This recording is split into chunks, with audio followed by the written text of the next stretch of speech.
النهارده جولة أكل الشوارع في وسط البلد. يوم كامل من الأكل في وسط البلد، تاكل فين؟ تاكل إيه في وسط البلد؟ بصوا بيعمل إيه يا جماعة؟ انا مبسوط وفخور بيك. لايك وسبسكرايب ويلا بينا نبدأ. ازيك يا حاج؟ احنا نشتريها إيه؟ دلوقتي أول مكان وصلنا له وهو الكحلاوي. بص على الساندوتش ده مثلا السجق، الراجل ده مشهور جدا وما بيعملش غير كبدة وسجق، فكان لازم نجربه أول واحد. جيب بص في الساندوتش برضو جميل، يعني بدل ما تاكل فول وطعميه الساندوتشين ب 30 جنيه يلكموا الكلام معاك. خلينا ندوق السجق كده نشوف بيقول ايه. الساندوتش يا جماعه تحفه جدا. استنى ناخد قطمه كمان. ومع السجق في حته ثانيه، السجق بصراحه جميل جدا. 15 جنيه زي ما اتفقنا احلى ساندوتش الطعميه. خلينا ندوق الكبده عامله ازاي. خلينا نجرب.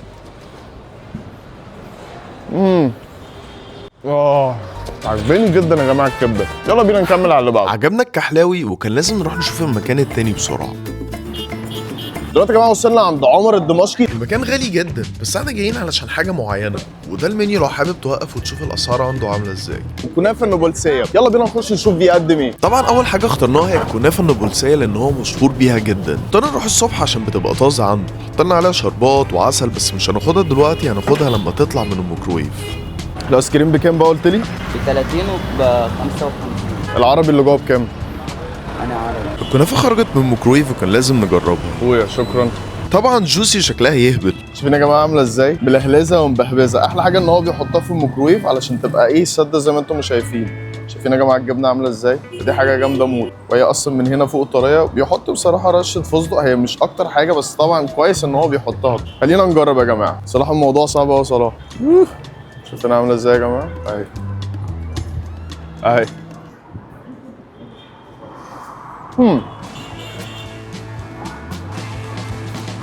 تحفه يا جماعه، تحفه. الموضوع غريب بالجبنه والكواليتي وكل حاجه. شايف البتاعه دي جامده جدا. 45 جنيه تاخد دي حاجه جامده جدا. كنافه بالجبنه نفسها. شايفين بقى الكنافه عامله ازاي والجبنه نفسها عامله ازاي. خلينا ندوق كده ونجرب. تحفه يا جماعه، تحفه. ودلوقتي جه وقت الايس كريم.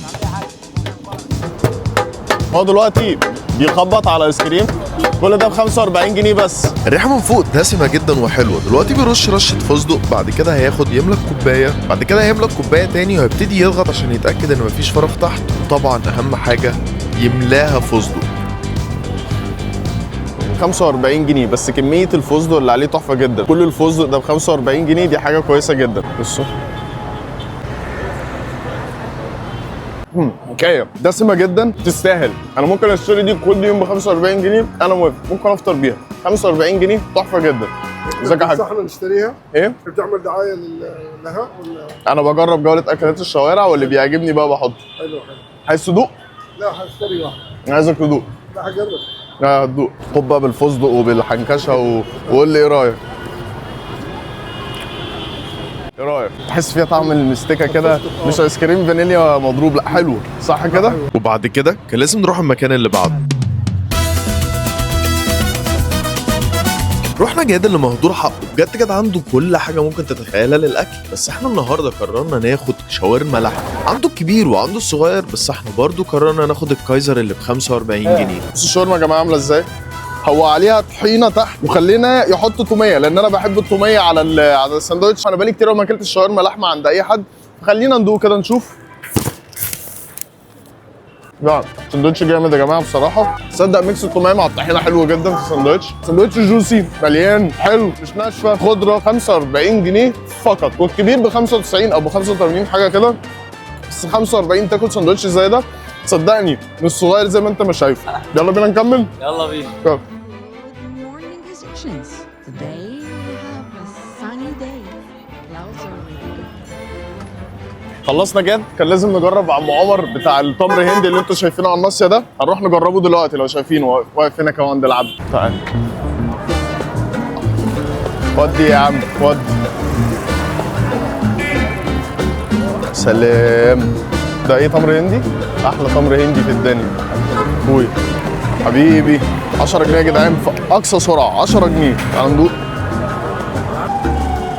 لا يا جماعه بصراحه حاجه اسمك ايه؟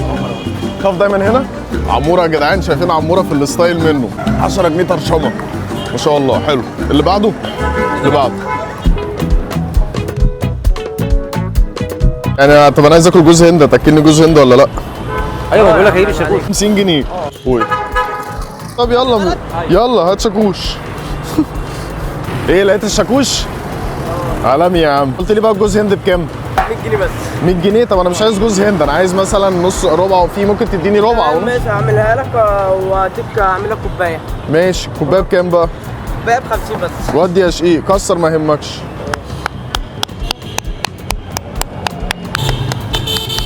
هتديني ميه اشربها؟ وريني بقى كده من جوه. جوز هند وفيها ميه، انا لازم الميه دي اشربها بقى بعد اذنك. هندوق. اوف اوف اوف. اول مره اشرب ميه جوز هند يا جماعه، وحرفيا جميله. الموضوع غريب جدا، بس تحس ان انت قاعد في جزيره بقى وبتاع ومش عارف ايه. انت لازم تدوقها صراحه، انا خلالك. 50 جنيه دي ب 50 جنيه. جوز الهند ده انت بتجيبه منين بقى؟ انا وعطيتها المستورد حلو وبيتزاوش في مصر. اكيد مش هتباع في مصر. تمام، بس انا بجيبه من سوق العبور. سوق العبور. جامد ده. والاناناسه بكام عندك؟ الاناناسيه هي ب 250. اناناسيه ب 250. طب وعلشاني؟ هسيبها لك 200 بس يا عم. شايفين يا جدعان الراجل برنس. هو انت على طول واقف هنا؟ اسمك ايه بقى؟ ابراهيم. بس ابراهيم يا جماعه دايما واقف في المكان دوت. يعني هاتوا بقى. ماكدونالدز اللي في طلعت حرب. برنس يا جماعه. الاناناسه بيقول لك ب 250 ب 200 جنيه. يعني الراجل يا جماعه موجب. واحلى حاجه انك مش لازم تشتريها كلها، هو ممكن يدي لك بالكوبايه. يعني دي كوبايه الاناناس مثلا. بكام بقى كوبايه الاناناس دي؟ 50 جنيه. الله عليك. ممكن دي بقى بكام؟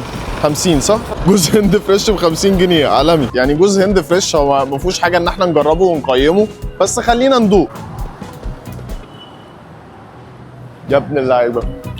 عامله زي جوز الهند الطبيعي اللي احنا بناكله ومبشور، بس الفرق ما بين ده والتاني ان ده فريش كده وساقع ما فيهوش طعم صناعي ابدا. كوبايه زي دي ب 50 جنيه تتسلى فيها، حاجه قيمه جدا بصراحه. وبرافو عليك ان انت بتبيع الكوبايات وبتاع ومش شرط حاجه واحده. برافو عليك، دي فكره ذكيه جدا. طب لو حد جالك من الفيديو قال لك انا عايز زي احمد، تبع الفيديو هحسبها لك كوبايه. احسب لك كوبايه ب 35 جنيه بدل من 50 جنيه اللي تبع الفيديو بس. انا عملت اللي عليا والراجل عمل اللي عليه. طلعت حد قدام. هو ده بس كده. يلا بينا. وبعد ما خلصنا العربيه الجميله دي كان لازم نروح المكان اللي بعده. دلوقتي يا جماعه احنا شفنا الكافيه اللي انتوا شايفينه هناك دوت. مش عارف انتوا شايفينه ولا لا، بس هنطلع نشوف. انا ما اعرفش اسمه، بس هنطلع كمان هو اخد فيو طلعت حرب اللي انتوا شايفينه. فهنروح دلوقتي الكافيه دوت نشوف اسمه ايه، بيعمل ايه جوه، من الفيو حلو. يلا بينا. تقريبا يا جماعه اسمه النادي اليوناني. خلينا نشوفه. ما لقيتش البوابه، بس تقريبا دي البوابه بتاعته يعني. فخلينا نشوف كده. هما بيجددوا تقريبا. هو ده بيطلع النادي اليوناني؟ مش على رقم واحد وفي الباب الخشب بتاع المادة. حاضر.